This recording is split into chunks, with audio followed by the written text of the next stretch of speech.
Magtiayon sa Butuan City, patay human gipusil sa ilang silingan nga lalaki nga usa ka pulis. Matud pa, tungod kuno kini sa selos, ang pagpamusil nahulikam. Ani report. Dead on the spot ang magtiayon nga nailhang sila si Mary Ann Añasco, 51 anyos, ug Charlie Añasco, 45 anyos.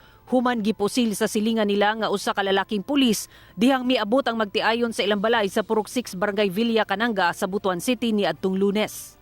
Sa kuha sa CCTV, makita ang sakyanan sa mga biktima nga nagpark atubangan sa balay.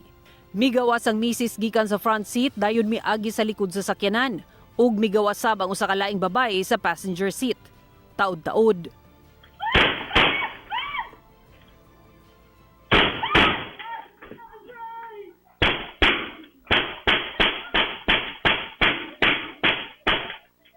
Nasa irang ana sa driver's seat ang bana ni adtong tungura nga mo'y gisagun sunod og pusil sa sospek. Sabtang gipusil sab sa ikaduhang higayon ang misis kinsa giling nahagba ug yano ra nga mihawa ang sospek. Nailhan ang sospek nga si Police Staff Master Sergeant Darwin Plaza Nolasco, 46 anyos, nga nadestino sa Dinagat Municipal Police Station sa Dinagat Islands. Matod sa kapulisan, duna kuno'y kasuko ang sospek ngadto sa bana.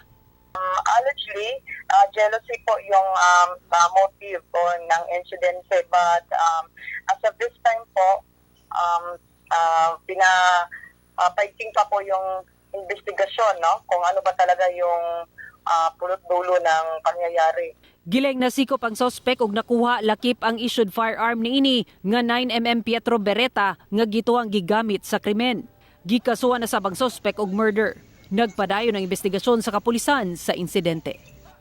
Ako si Sara Hilomen Velasco para sa One Mindanao.